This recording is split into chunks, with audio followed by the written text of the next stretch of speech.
From myth to masterpiece. Throughout mankind's history, the arts have been deeply intertwined, with writers drawing inspiration from painters, and sculptors influenced by poets. One literary work that stands out, offering a critique of Roman myths, is Ovid's Metamorphoses. Written around 8 AD, this book has found its way into the hands of countless hopefully inspired minds over the centuries. With the Christian Church being a powerful institution throughout the Middle Ages, Ovid's work was used for all the symbolic lessons weaved into the tales to preach the cultural expectations of how to live as a faithful churchgoer. These myths were a tool for spiritual education. Then came a time of rediscovery, with nearly forgotten Greek and Roman works being unburied and honored. Ovid, in his own way, entered the Renaissance. It wasn't just theatrical excitement that emerged. These tales became the foundation of what people knew about the ancient world. They offered new generations a glimpse into the culture and philosophy of ancestors they barely understood. And in the 16th century everything changed. The printing press revolutionized access to these ancient texts.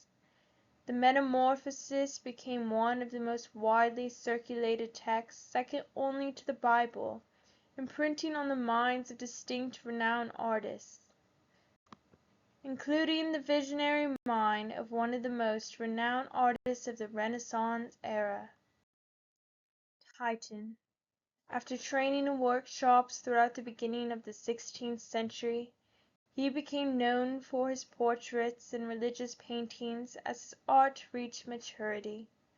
With more time he became a demanded presence in the courts, leading him to be commissioned to paint many works, including the one you are viewing now. Diana and Actaeon, 1556 to 1559. Is an aesthetic expression of Actaeon fleeing after coming upon the goddess Diana bathing with her nymphs.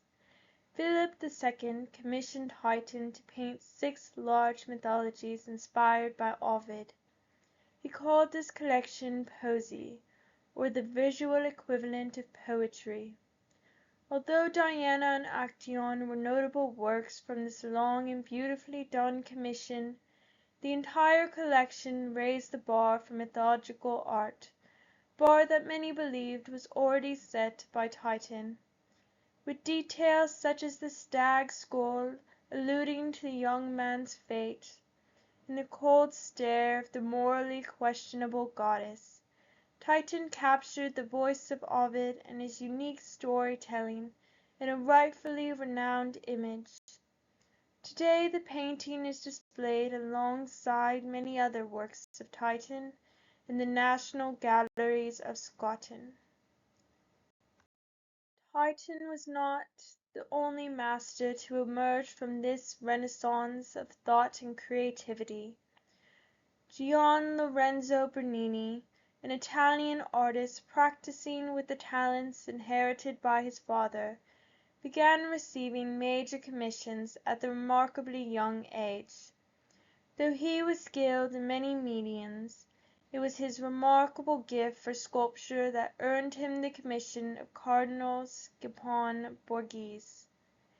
Fame followed the reputation he gained after completing 4 iconic marble groups, Anisus and Anchialus, Pluto and Persephone, David, and the most relevant to this collection, Apollo and Daphne, 1622 and 1625. In this myth, after being struck by 2 contradicting arrows, Apollo, desperately in love, chases the fleeting virginal Daphne.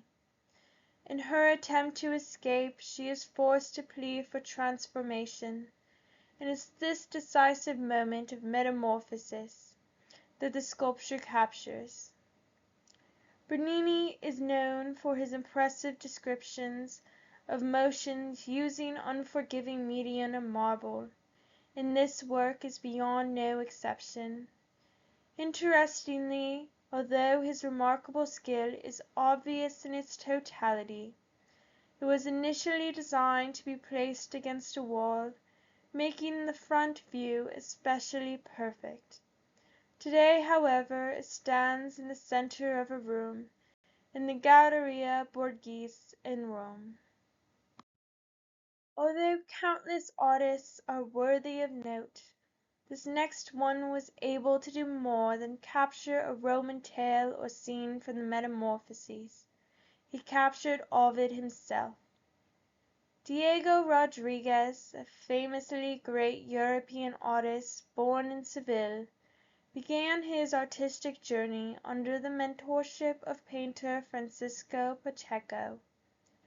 His style evolved through the Arctic influence he encountered after moving to Madrid and traveling to Italy. His impressive talent earned him commissions from royal courts and kings among Europe, and he holds the rare honor of being the only European artist granted permission to paint the Pope. His painting style is described as free. In his last decade of life, during this period he has left his mark on the world of mythological art by painting Las Hilanderas, 1655 to 1660. Velázquez's painting tells the story of Arachne and Minerva, where the proud Arachne challenges the goddess to a weaving contest, offends her, and ultimately suffers a tragic metamorphosis, losing her humanity. What makes this addition to Ovid-inspired art so unique is the brilliant detail in the background. A tapestry that depicts Titan's Europa, 1560 to 1562, showing the myth of the rape of Europa. This not only adds another layer of meaning, but also visually reflects one of Ovid's greatest strengths, his ability to weave multiple myths seamlessly. That quality is so distinctly Overian, making Velázquez's work not just a retelling of the myth, but a visual embodiment of Ovid's storytelling style. Today this painting hangs in the Museum del Prado in Madrid, Spain. After the Enlightenment, Europe's view of mythology shifted, moving away from academic and spiritual reflection and leaning more towards pure entertainment. The moral and theological lessons that once held a grip on lifestyle began to fade, but artistic expression continued to thrive. This change highlights just how versatile a masterpiece like Ovid's Metamorphoses truly is. Now it is a textbook for theology and literature, and fuels the modern poetic spirit. Another great son of an artist who contributed to this mythological art collection was Pablo Picasso. Born a Catholic Spaniard and trained in the academic traditions of art, Picasso had access to various media like paint and photography, powerful tools for expression in the post-Enlightenment era.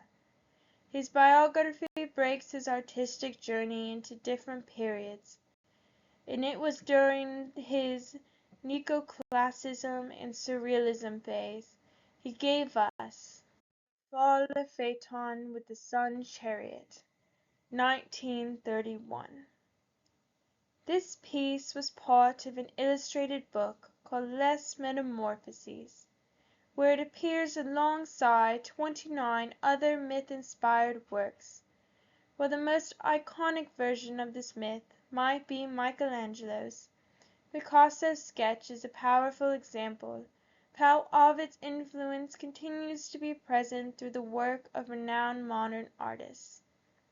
The image captures the tragic myth of Phaeton, the son of the sun god Apollo, who despite his father's warning makes the tragic fate a reality, and he loses control after getting the opportunity to fly his father's chariot. Picasso perfectly illustrates the devastating fall of a son that crushes Apollo as a father, bringing this ancient story to life with his unique style.